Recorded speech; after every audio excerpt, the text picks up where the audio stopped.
What's going on, everybody? Ed0626 here, and welcome to EBCW Velocity.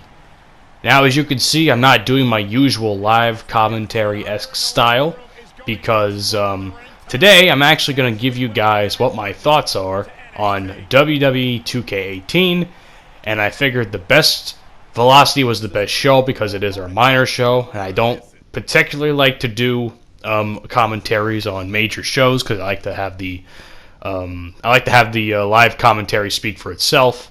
But I also thought that this match, Bryan versus Roderick Strong, would be awesome to have playing for you guys in the background. So I really do, guys, hope you enjoy the match. Basically, I chose Roderick Strong and completely annihilated Bryan. But there were some issues in the match that I'm gonna touch on in terms of like the game itself. But I hope you guys enjoy it nonetheless. Now, one of the, I say this every year, and it seems like WWE 2K, or 2K in general as a development company, has on years and they have off years with WWE games. Now, I will go as 2K14 to me is still their best effort, with 2K16 not too far behind, but 15, 17... And 15 and 17 was probably one of their two of their worst, and 18 was kind of okay. 19 is just, again, it's not terrible, but it also has some glaring issues. You know, there's still some I've run into some crazy glitches and bugs in this game. You know, they're not game breaking, but it had me kind of going like, what the fuck is that? But yeah. I will say this, though. I'm really happy that 2K brought Showcase back, because I always preferred Showcase as over the VC system, which I also will touch on in the game. But the Showcase, I mean, as much as I love Showcase mode, I haven't really had the time to play it, so I can't really give you guys my opinion of what I think of it or not. I'm sure it's going to be great, and when I do have the time to play it, I'll definitely tell you guys, but I've just been so busy, man. You know, when you're in college, I'm sure some of you guys who have been in college before, who watch this video or are currently in school, they know, you know, shit happens and you just can't get to everything. I usually finish, I finished the Stone Cold 2K, I finished the Stone Cold mode probably a month after I got the game. Not when it came out, though. I don't quite remember what I got 2K16, but I know I finished the Stone Cold mode roughly a month after. Not including all the miscellaneous stuff they made you do for unlocks, but yeah. But anyway, I do love the roster they have in this game. I'm a little upset guys like Tommaso Ciampa and Nikki Cross, who was featured in the last episode of the 2K18 season of EBCW. I'm a little upset that a few superstars are not in the game. From what I understand, it was like a money contract issue. Some people wanted more money, and I guess 2K didn't. I guess they felt like they were getting the shaft from 2K, which, you know, I kind of understand, but at the same time, I kind of think it's silly. So the fact that we don't have guys like Tommaso Ciampa, who's probably one of the best overall heel characters in the wrestling industry right now, kind of makes me sad. Honestly, it really does make me sad. Although while the roster is great, a lot of the characters kind of look like shit.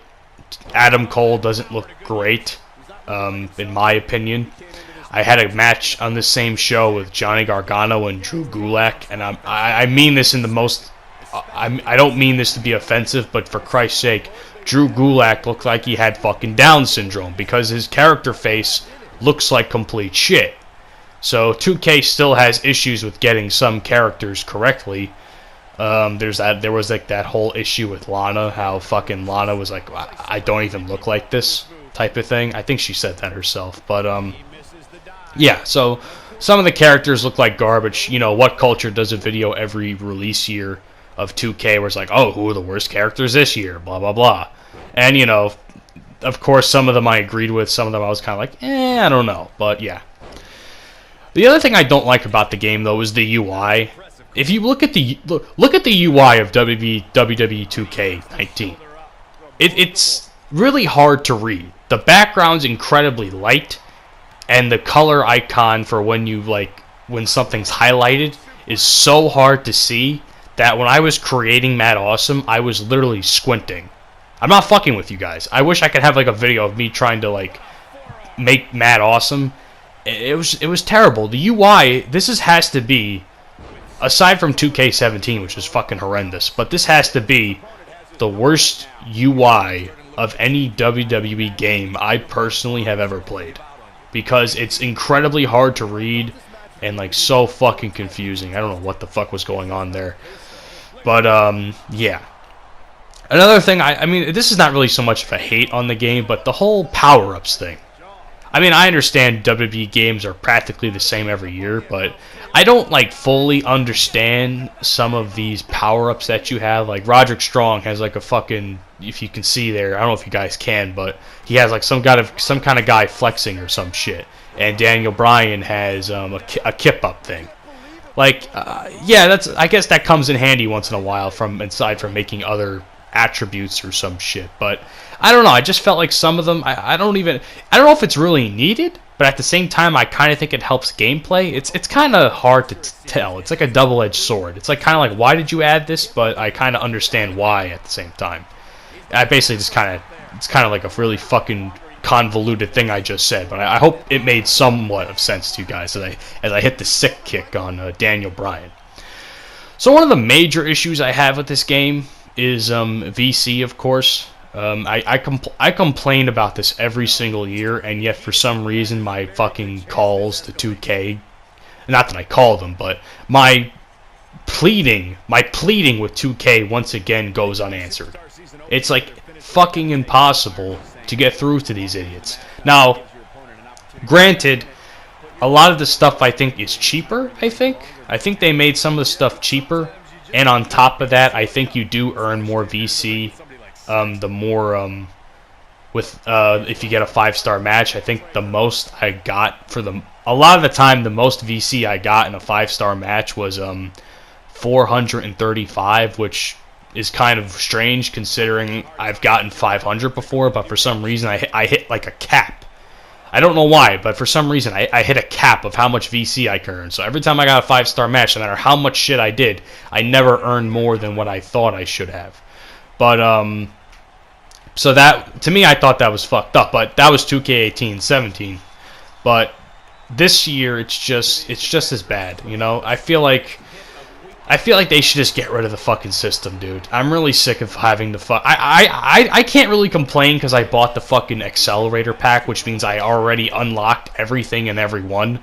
But had I not gotten the digital deluxe version, I probably would be complaining a lot harder than I am right now. But I'm trying to but basically why I'm still so upset is because you people who don't have, you know, the accelerator pack or didn't get the digital deluxe, you know, that type of shit.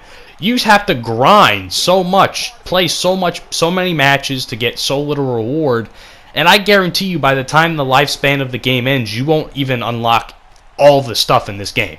And there's a lot of shit that you have to unlock through the VC system. Now you can do stuff like My Career, that will probably help. I personally don't touch My Career, I'm not a huge fan of it. I don't like the concept of starting from scratch, considering I've already spent literally an entire fucking day making a character and putting moves on him and shit. You know, I've complained about it before, so I won't fuck with it too much, but yeah. And also another issue I have with this game is for some reason, and some people will say, oh, get good at the game, scrub, that type of shit. But no, listen, hear me out on this. For some reason, and I've noticed it before, for some reason, this game makes matches a lot harder than they have to be. Like, for instance, I had a match with Alexa Bliss and Nia Jax a few weeks ago. I didn't record it, but you're gonna get the gist of what I'm gonna say as I hit the end of Heartache. I had a match that must have lasted at least 25 minutes with Nia Jax and Alexa Bliss, where I was Nia Jax, absolutely decimating Alexa at every turn. For some fucking reason, Alexa Bliss continued to kick out of every single move I put on her. Now, to me, I just think it's 2K fucking with me for some reason.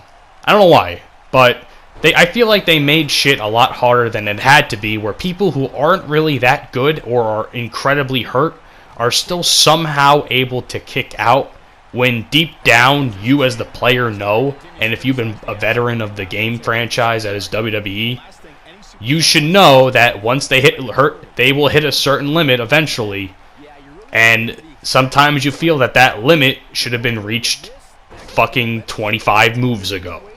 But for some reason, 2K decides to make shit a lot more difficult than it has to be. That's just me. I don't know what you guys think, but to me, I can deal with it. I've won matches in that situation, but at the same time, I do think it's incredibly frustrating for the player. I don't know how the fuck that's a rope break. I can tell Daniel Bryan's feet are nowhere near under the ropes, but whatever, 2K.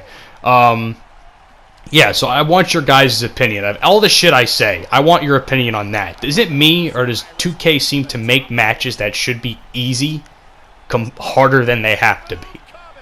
I don't know why, but I feel like they do that a lot, and I kind of think it's annoying.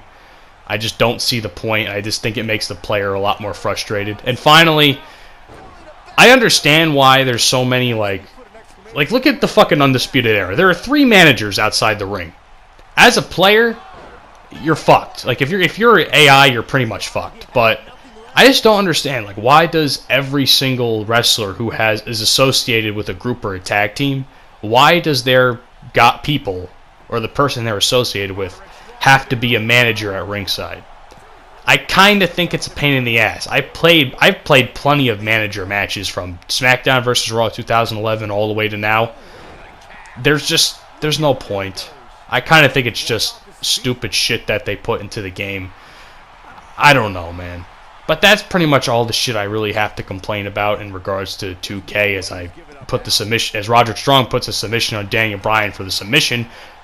Think about it like this. Daniel Bryan taps out when he's really the submission specialist. Speaking of that, another complaint I have.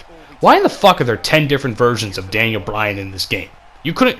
Is it so hard to make...